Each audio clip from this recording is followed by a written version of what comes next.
Assalamualaikum warahmatullahi wabarakatuh. Halo semuanya, perkenalkan nama saya Nazwina Nazahra dari Program Studi Manajemen di Universitas Binawan. Siapa di sini yang suka belanja? Nah, pernah nggak sih kalian nemuin harga jual suatu barang gak boleh kurang dari sekian atau sebaliknya? Itu semua bukan kebetulan loh. Itu adalah intervensi pemerintah yang namanya harga dasar dan harga maksimum.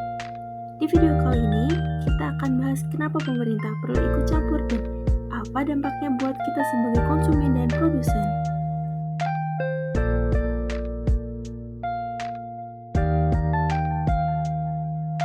Berikut ini analisis mekanisme dampak serta peran pemerintah di contoh pertama, kebijakan harga dasar pada komoditas, yaitu gabah kering panen. Yang pertama, analisis visual.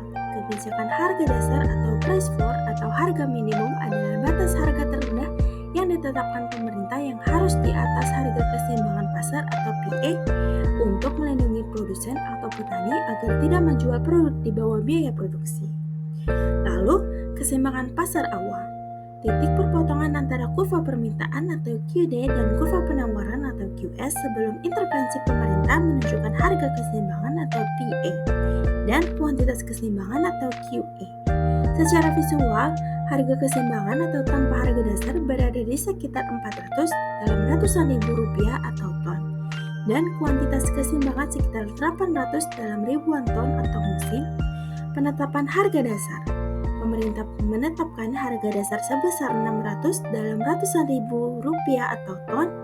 Garis horizontal harga dasar ini berada di atas harga keseimbangan pasar. Dampak kuantitas. Pada harga dasar Rp600.000, kuantitas yang ditawarkan atau QS oleh petani meningkat ke kanan karena harga lebih tinggi menguntungkan produsen. QS pada Rp600.000 adalah QS1. Kuantitas yang diminta atau QD oleh konsumen menurun ke kiri karena harga lebih tinggi. QD pada Rp600.000 adalah QD1. Dampak surplus. Terjadi kelebihan penawaran surplus, QS lebih besar dari QD.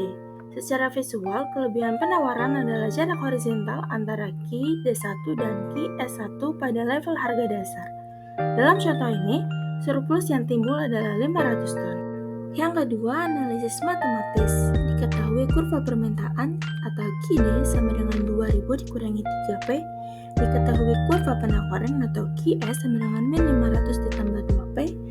Dan diketahui harga dasar yang ditetapkan yaitu Rp600.000.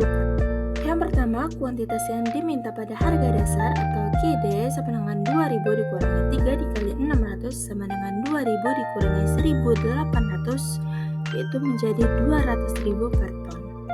Lalu yang kedua, kuantitas yang ditawarkan pada harga dasar.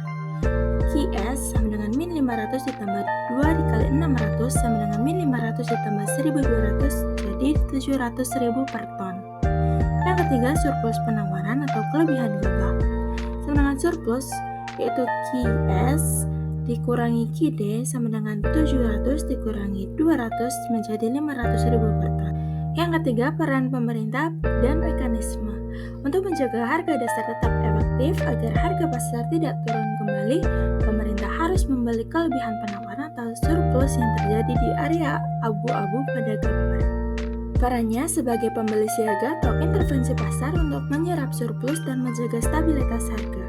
Mekanisme, pemerintah membeli 500.000 ton gabah pada harga 600.000 per ton dan menyimpannya sebagai stok penyangga atau buffer stock yang dilambangkan dengan QDP sama dengan QD ditambah QDP pada kurva permintaan baru.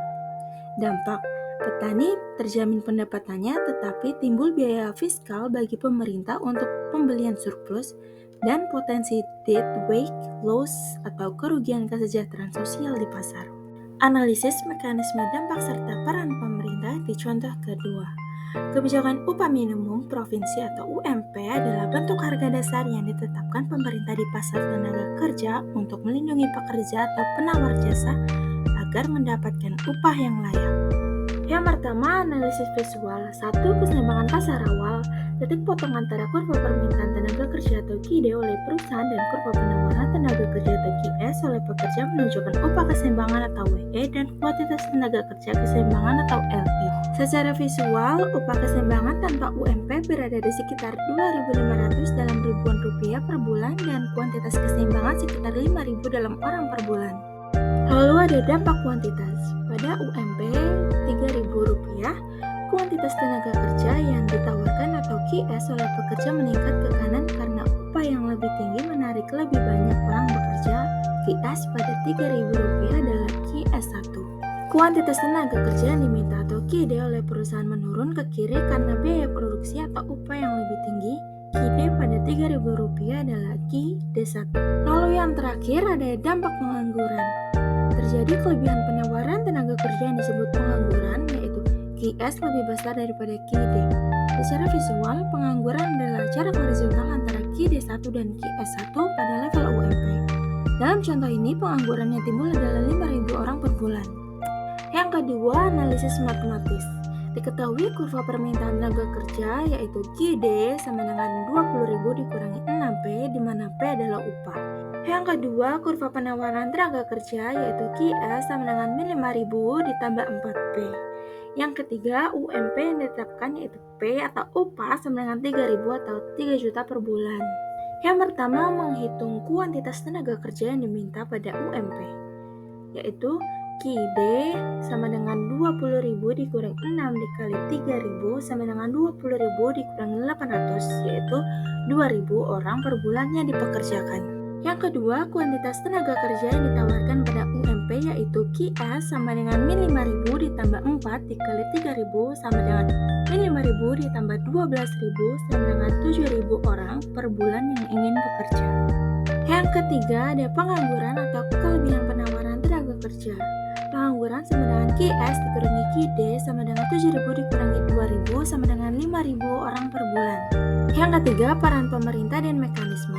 Tujuan utama penetapan UMP adalah menjamin kesejahteraan pekerja dengan upah yang layak. Perannya sebagai regulator yang menetapkan batas minimum upah atau upah yang layak yang wajib dibayarkan oleh perusahaan. Yang kedua, yaitu mekanisme.